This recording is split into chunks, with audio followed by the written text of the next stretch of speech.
So this video we're going to go over how to place the Peel-and-Stick Sub-1 Balance.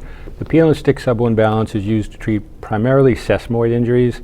Sesamoid is Latin for sesame seed, and it's two P-shaped bones that sit in a muscle called flexor hallucis brevis. I'll put an image of it up. Flexor hallucis brevis runs from the cuboid bone, and then it invests these two sesamoid bones before attaching the base of the big toe, the proximal phalanx. Sesamoid bones are like your kneecap. They sit inside tendons, which pull them farther away from the axis of motion and increase force output by increasing leverage.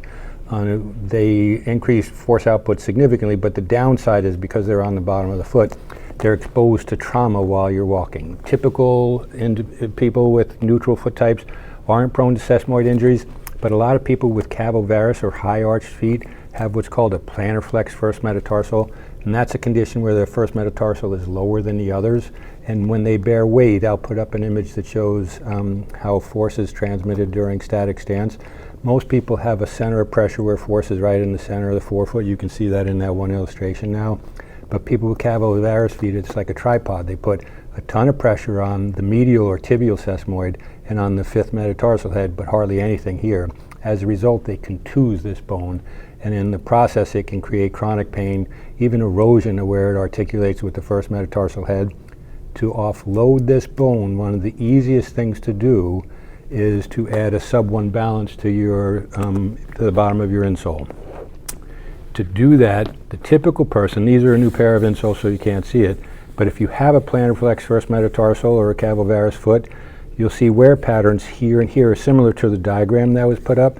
So what I do is I'll just often look at the bottom and you can see an epicenter where the spot is, the greatest pressure is.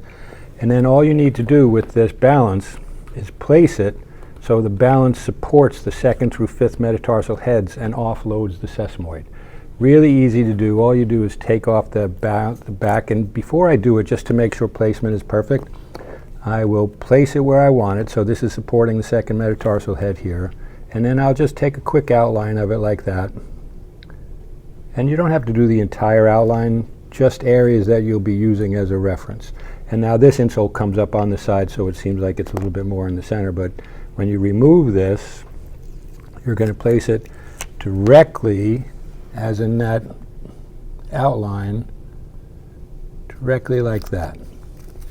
Now when this is on, the person is going to have the first metatarsal here and the second metatarsal, and you can even see it in this picture. The first metatarsal drops, the second, third, fourth, fifth metatarsal will now lift up and offload that sesamoid. Takes 2 seconds to do, incredibly effective, particularly for people with high arched feet.